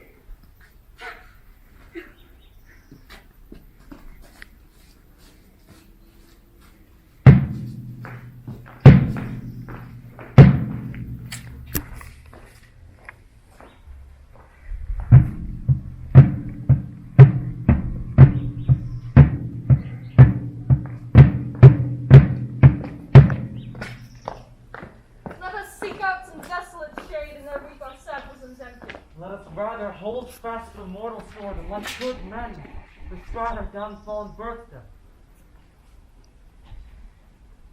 Each new morn, new widows howl, new orphans cry, new sorrows strike heaven on the face that it resounds as if it felt with Scotland, and yelled out like syllable of dole. What I believe, I'll wear. What no believe, and what I can redress, as I shall find the time to friend, I will. What you have spoke, it may be so, perchance. This tyrant whose sole name blisters our tongue was once not honest. You have loved him well. He hath not touched you yet. I am young, but something you may deserve of him through me, and wisdom to offer a weak, poor, innocent lamb to peace and angry God. I am not treacherous. is. A good and virtuous nature may recoil in an imperial charge. But I shall crave your pardon. That which you are, my thoughts cannot transpose. Angels are bright still, though the brightest fell. Though all things foul wear the brows of grace, yet grace must still look so. I have lost my hopes. Perchance even there where I did find my doubts. Why, in that rawness, left you wife and child, those precious motives and strong knots of love without leave-taking? But let not my jealousies be your dishonors, but mine own safeties. You may be rightly just, whatever I shall think. Lead. Lead, poor country. Great tyranny, lay thou thy basest shore, for goodness dare not check thee. Wear you thy wrongs, the title is of beard. Fare thee well, Lord. I would not be the villain that thou think'st, for the whole space that's in the tyrant's grasp, and the rich east to boot. Be not offended. I speak not as an absolute fear of you. I think our country sinks beneath the world. Weeps, it bleeds, and each new day gashes added to her wounds. I think withal there would be hands uplifted in my right, and hence from gracious England have I offer of goodly thousands. Yet, for all this, when I shall tread upon the tyrant's head, or wear it on my sword, yet my poor country shall have more vices than it had before, more suffer, and more sundry ways than ever by him that shall succeed. And what should he be? It is myself, I mean, in whom I know all the particulars of vice so grafted that when they should but open black Macbeth, shall seem as pure as snow, and the poor state esteem him as a lamb, being compared with my confineless harms. Not in the legions of horrid hell can come a devil more damned in evils to top Macbeth. I'd grant him bloody, luxurious, avaricious, false, deceitful, sudden, malicious, smacking of every sin that has a name. But there is no bottom, none, to my voluptuousness. Your wives, your daughters, your matrons, and your maids cannot fill up the cistern of my lust, and my desire. All continent impediments would forbear that did oppose my will. Better Macbeth than such a one to reign. Boundless intemperance in nature is a tyranny. It has been the untimely emptying of the happy throne, the fall of many kings. But fear not yet to take upon you what is yours. You may convey your pleasures in a spacious plenty, and yet seem cold. The time you may so hoodwink, with willing dames enough, there cannot be that vulture in you to devour so many, who will to greatness dedicate themselves, finding it so implied. With this there grows in my most ill-conceived affection such a staunchless avarice, that were I king, I should cut off the nobles of their lands, desiring his jewels and that other's house, and my more having would serve as sauce to make me hunger more. I should forge quarrels unjust against the good and loyal, destroying the wealth. This avarice sticks deeper, grows with more pernicious root than summer-seeming lust. It has been the sword of our slain kings. Yet do not fear. Scotland hath poisons to fill up your will of your mere own. All these are portable with other graces weighed. But I have none. The king becoming graces as justice, verity, temperance, stableness, bounty, perseverance, mercy, loneliness, devotion, patience, courage, fortitude. I have no relish of them, but abound in the division of every several crime, acting in many ways. Nay, had I power, I should pour the sweet milk of concord into hell, uproar the universal peace, confound all unity on earth. Oh, Scotland, Scotland. If such a one be fit to govern, speak, I am as I have spoken. Fit to govern? No, not to live. A nation miserable, with an untitled tyrant, bloody scepter. When shalt thou see thy wholesome days again? Since that the truest issue of thy throne, by his own interdiction, stands accused, and does blaspheme his breed. Thy royal father was a most sainted king, the queen that bore thee, oftener upon her knees than on her feet, died every day she lived. Farewell. These evils that were peached upon myself have banished me from Scotland. Oh, my breast, I hope. Macbeth, this noble passion, child of integrity, hath from my soul wiped the black scruples and reconciled my thoughts to thy good truth and honor. Devilish Macbeth, by many of these trains, hath sought to win me to his power, and modest wisdom plucks me from o'er credulous haste. The God above, deal between thee and me, and even now I put myself to thy direction. I unspeak mine own detractions, here abjure the taints and blames I laid on myself as strangers to my nature. I am yet unknown to woman, never was forsworn, scarcely have coveted what was mine own, at no time broke my faith, would not betray the devil to his fellow, and delight no less in truth than life. My first false speaking was this upon myself. What I am truly is thine, and my poor country's to command. Whither indeed? Before thy here approach, old seaward with 10,000 warlike men already at a point was setting forth. Now wheel together, and the chance of goodness be like a warranted quarrel. Why are you silent? Such welcome and unwelcome things at once. It is hard to reconcile. No more anon. Here comes the king forth, I pray you. Aye, sir. There are a crew of wretched souls that stay his cure. Their malady convinces the greatest say of art. But at his touch, such sanctity hath heaven given his hand. They presently amend. I thank you, doctor. What's the disease he means? 'Tis called the evil. A most miraculous piece of work in this good king, which often since my here remained in England I have seen him do. How he solicits heaven himself best knows, but strangely visited people, all swollen and ulcerous, pitiful to the eye, the mere despair of surgery he cures, hanging a golden stamp about their necks, put on with holy prayers, and 'tis spoken to the succeeding royalty he leaves this healing benediction. With this strange virtue he hath the heavenly gift of prophesy, and sundry blessings hang about his tongue, speak him full of grace. See who comes here. My countryman, but yet I know him not. My ever gentle cousin. Welcome hither. I know him now, good God, but times remove the means that make us stranger. Sir, amen. Stand Scotland where it did. Alas, poor country, and is afraid to know itself. Cannot be called our mother, but our grave, where nothing but who knows nothing is once seen to smile. Sighs and groans and shrieks that rend the air are made, not marked. A violent sorrow seems a modern ecstasy.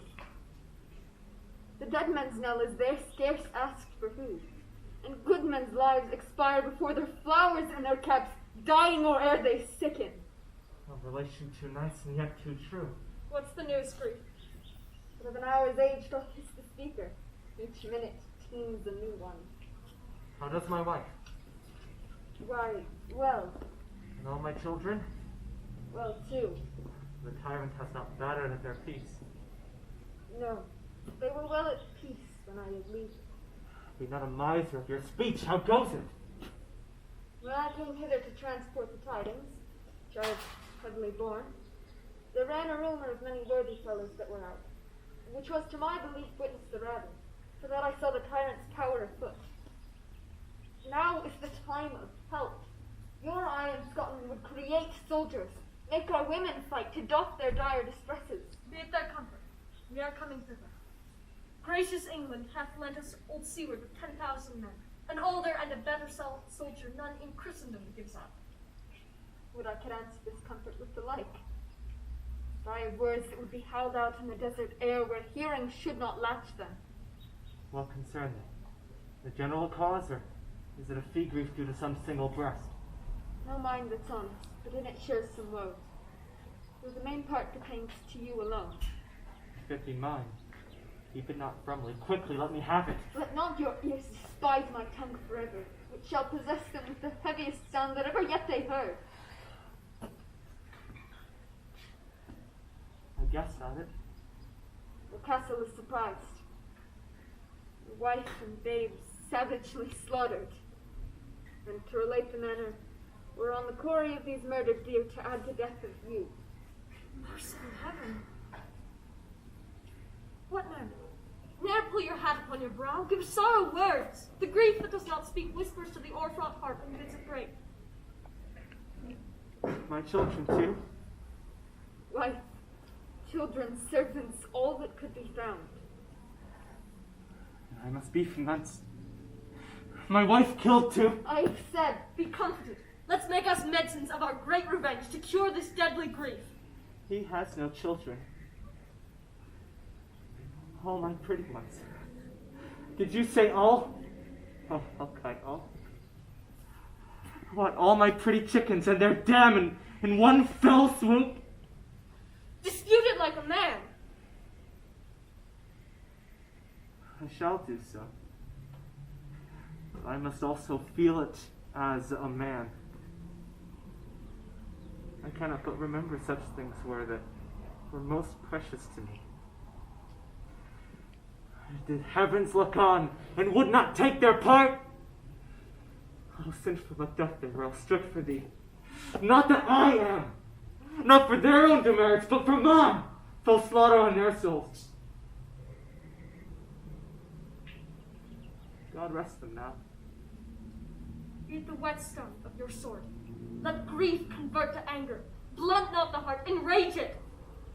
Oh, I could play the woman with mine eyes and braggart with my tongue.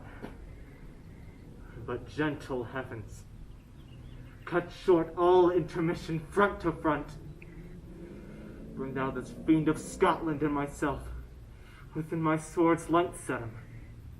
If he escape, heaven forgive him too. This tune goes manly. Come, go we to the king. Our power is ready, our lack is nothing but our leave. Macbeth is ripe for shaking, and the powers above put on their instruments. Receive what cheer you may. The night is long that never finds the day.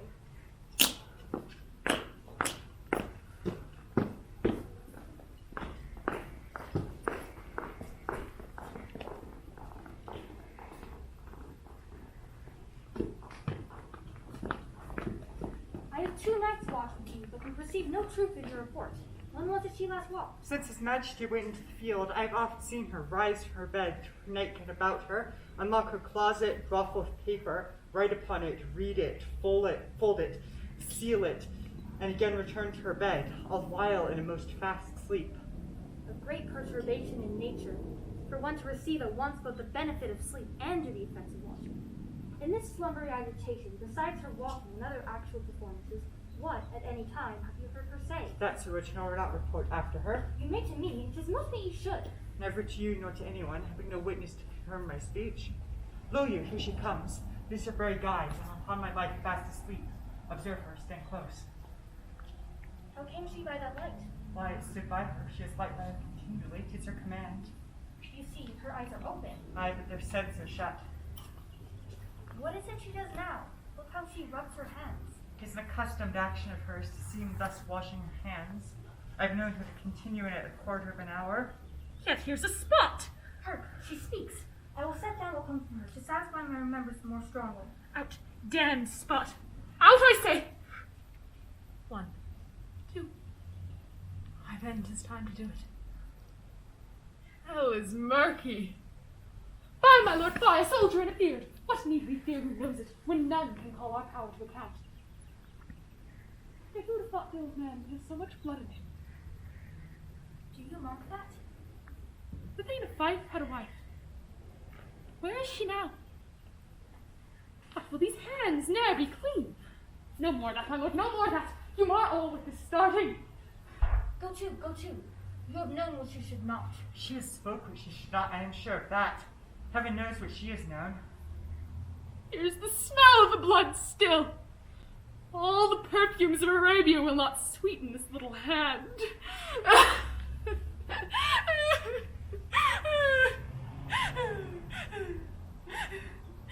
sigh is there. The heart is sorely charged. I would not have such a heart in my bosom for the dignity of the whole body. Well, well, well. Pray God it be, sir. This disease is beyond my practice. Yet I have known those who have walked in their sleep, who have died, holy, in their beds. Wash your hands. Put on your nightgown. Look not so pale. I tell you yet again, Banquo is buried. He cannot come out on the grave. Even so. There. There's a knocking at the gate. Come. Give me your hand. What's done cannot be undone. To bed. To bed. To bed. Will she go now to bed? Directly. Foul whisperings are abroad. Unnatural deeds do breed unnatural troubles. Infected minds to their damp pillows will discharge their secrets. Mourning she the divine and the physician. God forgive us all. Look after her. Remove from her the means of all annoyance, and still keep eyes upon her. So, good night. My mind she has mated, and amazed my sight. I think, but dare not speak. Good night, good doctor.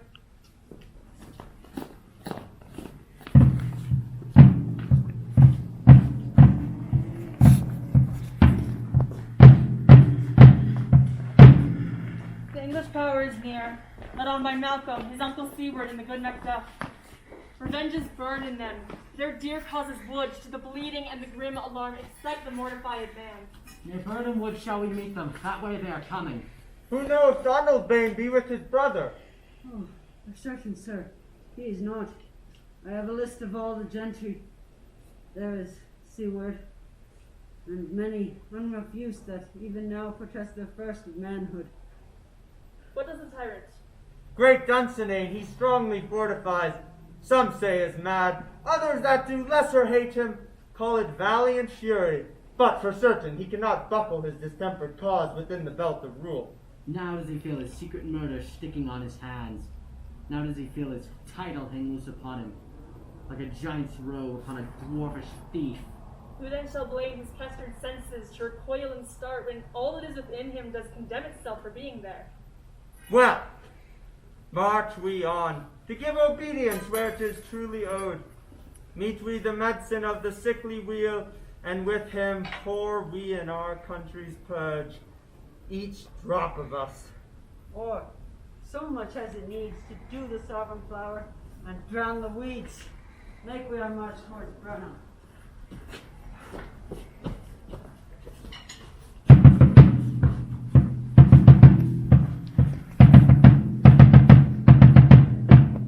Bring me no more reports. Let them fly all.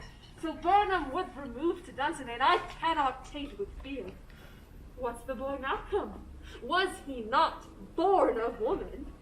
The spirits that know all mortal consequences have pronounced me thus. Fear not, Macbeth, for no man that's born of woman shall e'er have power upon thee. Then fly, false thanes, and mingle with the English epicures. The mind I sway by, and the heart I bear, shall never sag with doubt, nor shake with fear. The devil damn thee black, thou cream-faced loon. Where got'st thou that goose look? There's 10,000. Geese, villain! Soldiers, sir. Oh, prick thy face, and over-red thy fear, thou lily-livered boy. What soldiers catch? Death of thy soul, those linen cheeks of thine are counselors to fear.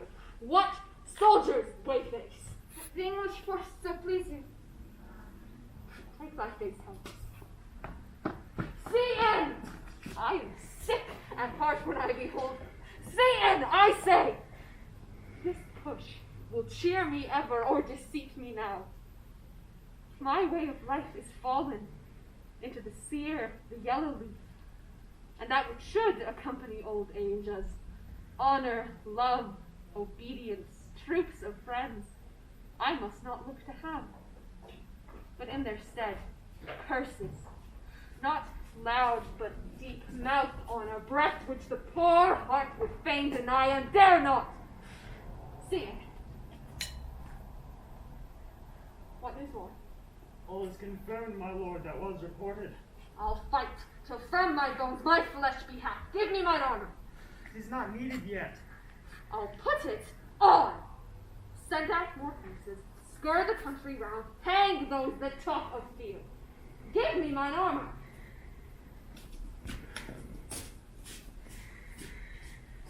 How does your patient, doctor? Not so sick, my lord, as she is troubled by thick-coming fancies that keep her from her rest. Cure her of that. Canst thou not minister to a mind diseased, pluck from the memory of rooted sorrow, raise out the written troubles of the brain, and with some sweet, oblivious antidote cleanse the stuffed bosom of that perilous stuff which weighs upon the heart? Therein the patient must minister to himself. Throw physic to the dogs, all none of it! Come, put on mine armor, give me my staff. See it, send out. Doctor, the things fly from me. Come, sir, dispatch. If thou couldst, doctor, pass the waters of my land, find her disease, and purge it to a sound and pristine health, I would applaud thee to the very echo that should applaud again. Pull it off, I say! What rhubarb, senna, or what purgative drug would scour these English hands? Here a few of them. Aye, my good lord, your royal preparation makes us hear something. Bring it after me. I will not be afraid of death and bane till Burnham Forest come to Dunsinane. Were I from Dunsinane away and clear, Crawford again should hardly draw me here.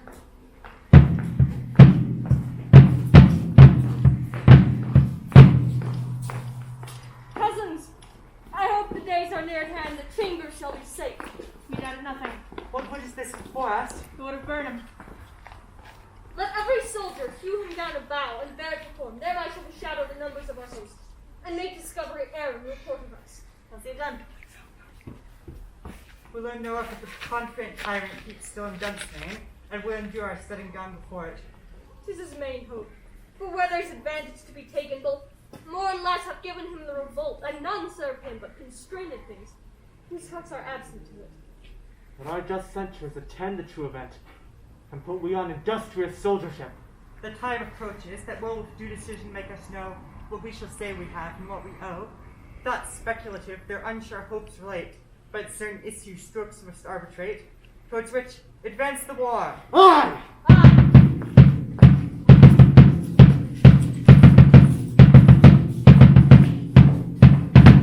Hang out our banners on the outward walls, the cry is still they come. Our castle strength will laugh a siege to scorn. Here let them lie, till famine and the ague cling them. Were they not forced with those that should be ours, we might have met them dareful, beard to beard, and beat them backward home. What noise is that? It is the cry of woman, my good lord. I almost forgot the taste of fears.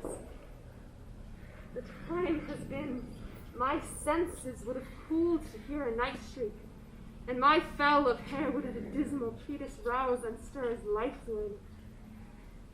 I have supped full with horrors. Direness, familiar to my slaughterous thoughts, cannot once start me. What was that cry? The queen, my lord, is dead. She should have died hereafter. There would have been a time for such a word.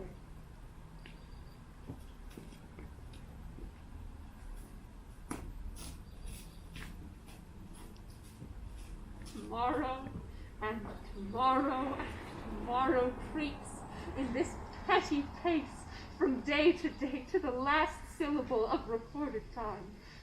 And all our yesterdays have lighted fools the way to dusty death. Out! Out! Brief candle! Light, but a walking shadow. A poor player that struts and frets his hour upon the stage, and then is heard no more. It is a tale told by an idiot, full of sound and fury, signifying nothing. I promise to use thy tongue, thy story quickly. Gracious my lord, I should have heard that which I say I saw, but know not how to do it. Well, say.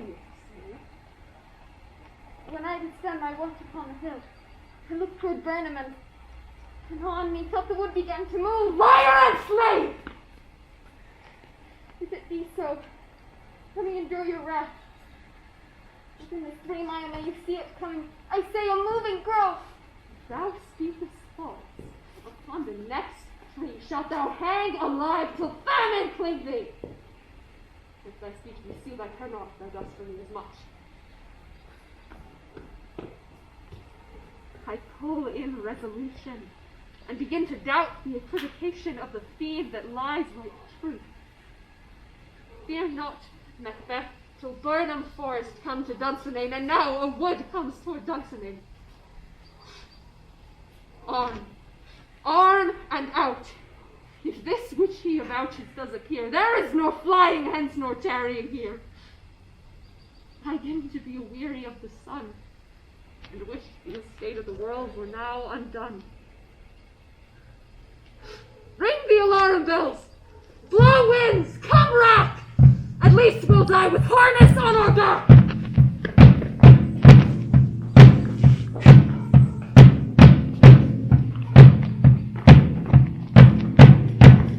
Now, near enough! Your leafy screens throw down and show like those you are. You, uncle, so with our cousin, your right noble son, lead our first battle. Left of and we shall take upon us what else remains due, according to our order. Very well. Do we find the turret's power tonight? Let's be beat if we can't fight. Let all our trumpets speak. Give them all breath. Those clamorous harbingers of blood and death! Aye!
Stroke of mine. My wife's and children's ghosts will haunt me still. I cannot strike at wretched kerns whose arms were hired to bear their staves. Either thou, Macbeth, or else my sword, with an unbattered edge I sheath again, undeeded.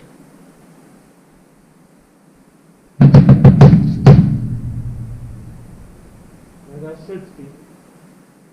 This great clamor, one of greatest notes seems brewed. Let me find a fortune, and more I beg not. This way, my lord, the castle is gently rendered. The tyrants' people on both sides to fight. The noble fanes do bravely the war.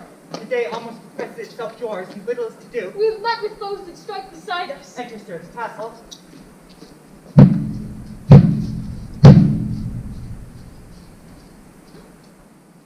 Why should I save the Romans fools to die on mine own sword? Whilst I see lives, the gashes do better on them. Turn, hellhound! Turn. Of all men else I have avoided thee. But get thee back! My soul is too much charged with blood of thine already. I have no words. My voice is in my sword. Without blood and villain, then terms can give thee out!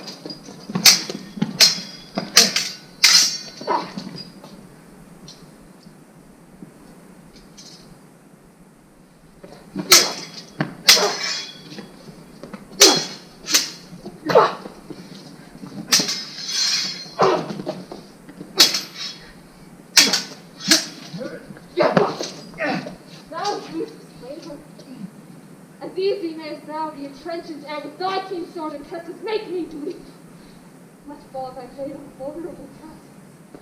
I, very charmed life, which must not yield to one of woman born. To spare thy charms, and let the angel whom thou still hast served tell thee, the Macbeth was from his mother's womb on time ripped. Cursed be that tongue that tells me so. For it hath cowed my better part of man. And be these juggling fiends no more believed, that palter with us in a double sense that keep the word of promise to our ear and break it to our hopes. I'll not fight with you.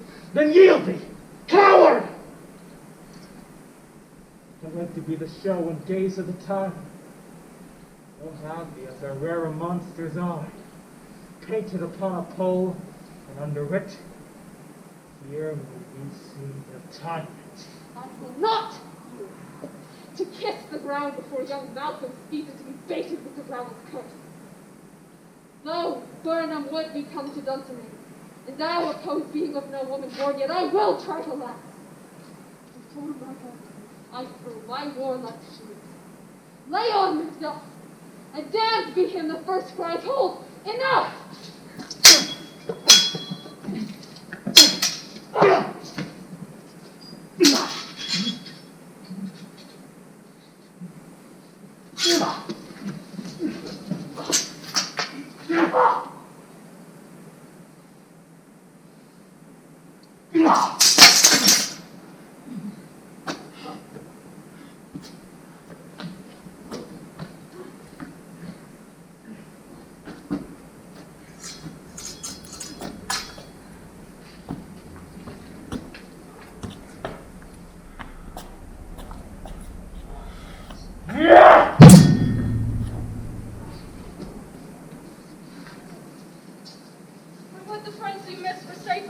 Some must go off, and yet by these I see so pretty day as this is cheaply bought.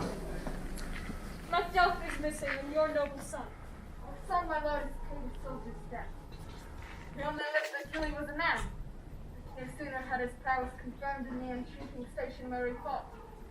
Like a man he died. Then he is dead? I am brought off the field. Cause of sorrow must not be measured by his worth, for that I took no end. Had he his hurts before? I on front. Why then, God soldier be he. Had I as many sons I had hairs, I could not wish them a fairer death, and so his knell is knolled. He's worth more sorrow, and that I'll spend for him. He's worth no more. They say he parted well and paid his score, and so God be with him. Here comes newer comfort. Hail, King, for so thou art. Behold, where stands the usurper's cursed man. The time is free. I see thee compassed with thy kingdom's pearl, to speak my salutations in their minds, whose voices I desire aloud with mine. Hail, King of Scotland. Hail, King of Scotland! Shall not spend a large expense of time before we reckon with your several loves and make us even with you. My thanes and kinsmen, henceforth be earls, the first that ever Scotland in such an honour named.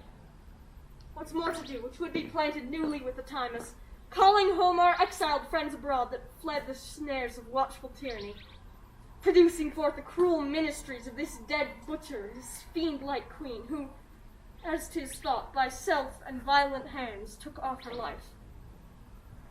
This, and what needful else it calls upon us, which by the grace of grace we will perform in measure, time, and place. So thanks to all at once, and to each one, who we invite to see us crowned at Scone! Aye!